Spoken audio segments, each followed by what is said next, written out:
Hello বন্ধুরা, আশা করি সকলে ভালো আছেন। আমি আপনাদের সামনে নতুন একটা ভিডিও নিয়ে এসেছি। তো মাই অ্যান্ড ফুড ডায়েরিতে আমার যে ইউটিউব চ্যানেলে আপনার সবাইকে স্বাগত। তো আমি আগের দিন একটা ভিডিও ছেড়েছিলাম আমার ইউটিউব চ্যানেলে, তো সেটা আপনারা আশা করি অনেকেই দেখেছেন। তো কালকে আমি যে ভিডিওটা ছেড়েছিলাম ইউটিউবে, সেটা হচ্ছে আমার প্রথম ভিডিও। তো আজকে আমি আপনাদের সামনে আমার নতুন ভিডিও নিয়েছি, সেটা হচ্ছে ব্যায়ামের ভিডিও। তো আজকে আমি কেন হঠাৎ করে ব্যায়াম করতে এলাম, না কি ব্যাপার না ব্যাপার, সেটা তো আপনারা অনেকেই জানেন না, আবার অনেকে হয়তো জানেন। তো আপনারা দেখতেই পাচ্ছেন আমি খাটের উপরে আছি, কিন্তু আমি ব্যায়াম এখানে করি না। আমি ব্যায়াম করি আমার যে হোম গ্রাউন্ড আছে একটা, যেখানে আমি ক্রিকেট খেলি। আর আমি যে ক্রিকেট খেলি বা ক্রিকেট খেলার ভিডিও, সেটা আস্তে আস্তে আপনারা সবাই দেখতে পাবেন। এই নতুন চ্যানেল খুলেছি, তো আস্তে আস্তে দেখতে পাবেন। তো আমি সেখানেই ব্যায়াম করি। আজকে ওখানে কিছু আবর্জনা বা নোংরা আছে আমাদের এই গ্রাউন্ডে, তো সেই কারণেই আমি এই বাড়ির ভেতরে ব্যায়াম করব। তো আমি এখন ফ্রি হ্যান্ডে এক্সারসাইজ করব। তো এই ফ্রি হ্যান্ডে এক্সারসাইজ কিন্তু আমি আগে করতাম না। যখন আমার যে অপারেশন হয়েছিল, সেই অপারেশন হয়েছিল পিজিতে। তো সেখান থেকে যখন আমি অপারেশন হওয়ার পর এসেছিলাম বাড়িতে, তারপর কিছুদিন পর সুস্থ হয়েছিলাম। তো তারপর আমি বাড়িতে যেমন আগে এক্সারসাইজ করতাম সেইভাবে না পারলেও মোটামুটি ডাম্বেল বারবেল নিয়ে শরীর ফিট রাখার জন্য আমি এক্সারসাইজ করতাম। তো তারপরে আবার হঠাৎ করে আমার একটু পায়ের প্রবলেম হয়েছিল। তো তারপর আমি আবার পিজিতে ডাক্তার দেখাতে গিয়েছিলাম। তো সেখানে ডাক্তার বলেছিল যে তুমি এতটা এক্সারসাইজ করো না, ওইভাবে ডাম্বেল বারবেল নিয়ে তুমি ফ্রি হ্যান্ডে এক্সারসাইজ করবে। তো যতটা পারো তুমি একটু সামলে থাকবে। তো সেই কারণেই আমি বাড়িতে ফ্রি হ্যান্ডে এক্সারসাইজ করতাম, আর সেটা করতাম আমি হোম গ্রাউন্ডে, সেটা আপনাদেরকে ভিডিওর মাধ্যমে বলেছি। তো পিজিতেই আমার অপারেশন হয়েছিল, আর আমি মাঝে মাঝে চেক আপেও যাই পিজিতে, বা আমার যদি কিছু প্রবলেমও হয় আমি ওই পিজিতেই ডাক্তার দেখাতে যাই। তো আস্তে আস্তে আপনারা সবই দেখতে পাবেন আমার দৈনন্দিন জীবনে কি কি করছি না করছি, বা কোথায় ডাক্তার দেখাতে যাচ্ছি, বা কি করছি না করছি, সব কিছু। আমার যে আমি ক্রিকেট খেলতে ভালোবাসি, বা আমি যে ক্লাবকে যাই, বা কোনো অনুষ্ঠান কিছু আমাকে অনেকে ইনভাইট করে, অনেক জায়গায় যেতে বলে। তো সে সব কিছু আপনারা সবাই দেখতে পাবেন আস্তে আস্তে ভিডিওর মাধ্যমে। তো আপনারা তো এখন এই আমার ইউটিউব চ্যানেলে নতুন, তো সেই কারণেই আস্তে আস্তে আপনারা সঙ্গে থাকুন, সব কিছু আপনারা দেখতে পাবেন। তো এবার আমি আমার যে ফ্রি হ্যান্ড এক্সারসাইজ সেটা আমি এবার করব, এবং সেটাই আপনাদেরকে দেখাবো। তো আপনারা দেখুন। এবার আমি শুরু করছি।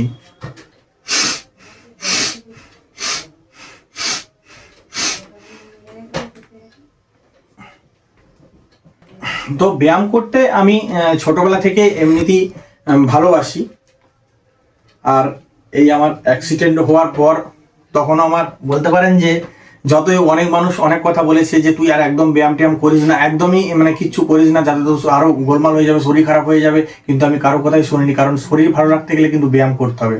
আর সেটা আপনাদেরকেও বলতে চাই, আপনারাও শরীর যাতে ভালো থাকে আপনাদের, তো ব্যায়াম আপনারা চেষ্টা করবেন যে কাজের মধ্যে সারাদিনের একটুখানি যাতে শরীরটাকে আপনারা সময় দেন, যে ব্যায়াম করেন।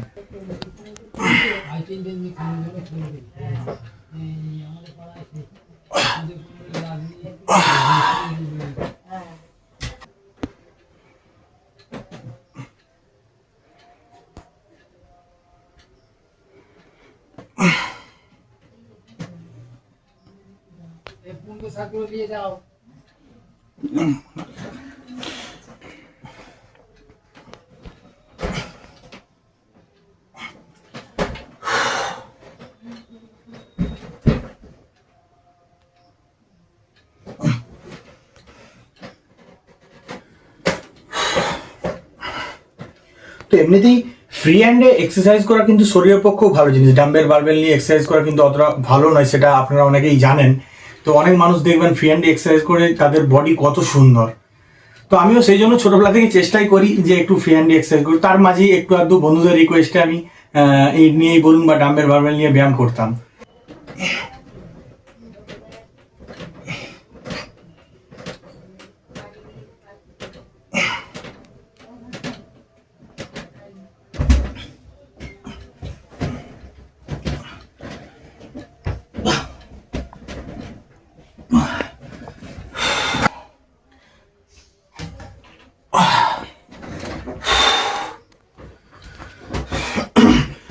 তো আমার এরকম পরিস্থিতিতে আপনারা দেখতেই পাচ্ছেন, মানে আমি যে ব্যায়ামগুলো করছি না, এগুলো মানে খুবই কষ্টদায়ক ব্যায়াম।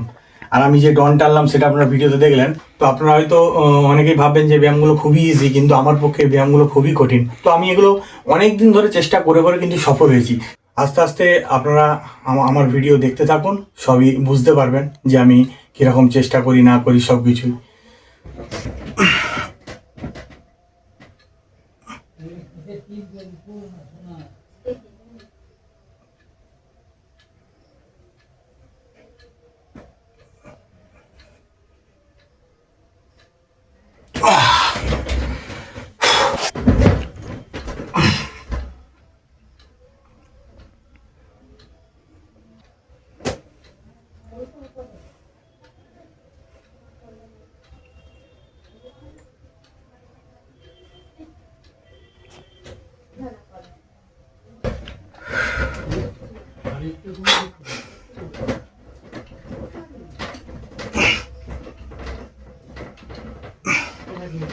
তো আমি যে পুশ আপটা দিলাম এটা হচ্ছে ডায়মন্ড পুশ আপ, এটা আপনারা অনেকেই জানেন।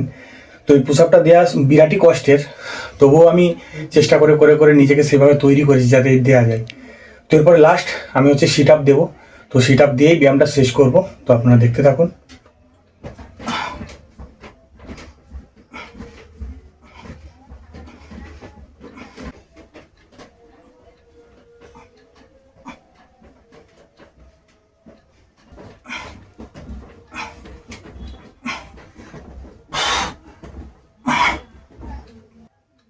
তো আমি যে এই ডন দিলাম বা সিট আপ দিলাম, এই ব্যায়ামগুলো কিন্তু আমি 3-4 সেট করে করি।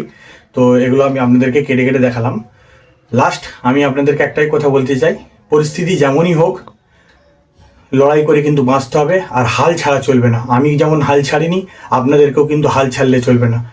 তো আপনারা চেষ্টা করবেন জীবনের পথে কখনো কিন্তু হাল ছাড়বেন না, যেমনই পরিস্থিতি আসুক। তো আপনারা সবাই আমার পাশে থাকবেন, আমাকে সাপোর্ট করবেন এইভাবেই। আর আমার চ্যানেলটা অবশ্যই সাবস্ক্রাইব করবেন এবং লাইক কমেন্ট শেয়ার করে দেবেন। ধন্যবাদ।